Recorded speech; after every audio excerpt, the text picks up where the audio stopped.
Okay, so in this video we will be studying Lsd Slam. The previous two slams that we studied, that were Orb Slam and PTAM, those were like making the map and were keeping the track of the robot or the camera by using local features. While the LSD Slam uh, like do the same thing by utilizing the global features, and we started this series by these two concepts. Like there are two types of features: global features and local features. Local features are when you like try to extract different features from same frame, and you have one frame and you try to like extract fast, you try to extract surf, shift, or while global feature, you just utilize the whole image as a feature. Like your whole image is a single feature. This is called direct. This is called global feature, and this thing is called uh, like direct method for localization and mapping. LSD stands for large scale direct. The direct is coming from this global thing, and large scale it is developing the large scale map just like this. We will talk about it, and it is monocular. It is not like it has one camera. Monocular. It has one camera. Okay, so like this will be very general video considering that we have developed good concepts in the previous video. So every slam is almost same. The same type of methods are used for tracking. If you know what is tracking, then you can obviously like understand the concept in every type of slam. Okay, so here, direct method is used by utilizing global features. And how and what does it mean when I say global feature? For example, there was an image, this was an image, and there was another image.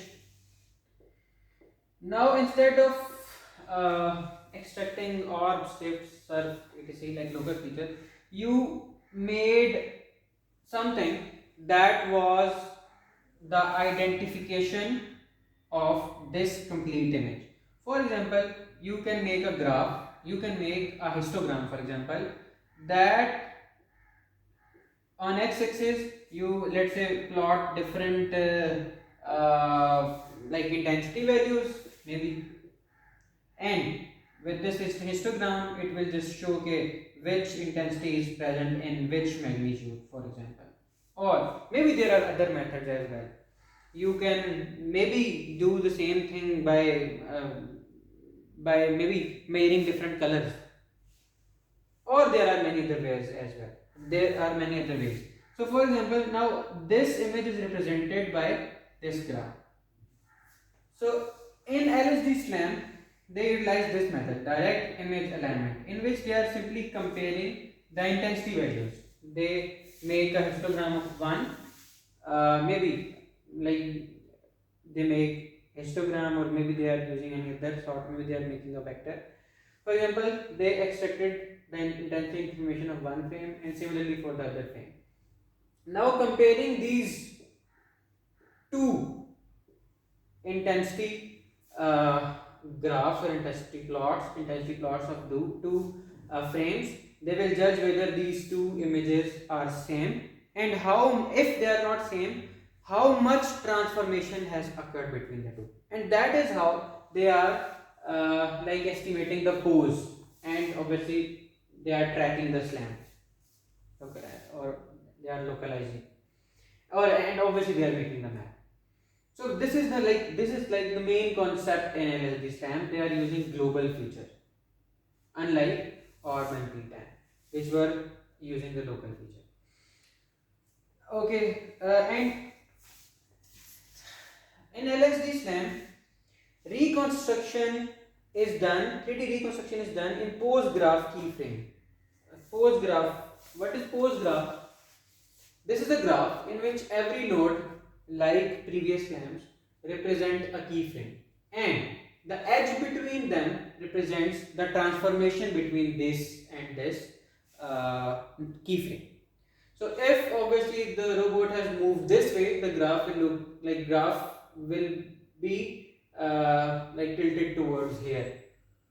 This and this two nodes and this angle between the two nodes represent that your like robot has moved this way with this particular transformation. Easy peasy. Okay. So now you know how what does these edges represents and what does the like edge sorry what does this keyframe or the node represent and what does this edge represent. Now on the loop closure they make this dotted line. This dotted line indicates that these two frames are similar and it is like loop closing point. Okay. Now so again, these edges are geometric transformation between the two keyframes. This is a keyframe and this is called pose graph. Okay, now like the whole process is pretty simple. Okay, for transformation they are using Lie group algebra or Lie algebra or Lie algebra. Hope I'm pronouncing it right. For 3D rigid transformation, SE3 group is used, and for 3D similarity transformation, in which obviously you are finding the similarity, in which you want it to stay scale invariant. Okay? So there you use same thing. This is all. Like this is what Lsd Slam. Now let's move towards like the whole strategy or whole algorithm of Lsd Slam's working. Let me like taught you from this. Let me like teach you from these notes. Achha, okay. Hope so it is visible. Okay, so image came and image was 640 cross 1480 and it is like clicking at 30 hertz. Now track the current keyframe. It will utilize SC3 transformation to extract the pose between the two frames. What it do is it takes one frame and let's say another frame and it apply SE3 transformation that I think is represented by this. I'm not sure if I'm not wrong. Yes. And on the basis of that, it starts tracking your robot. Now,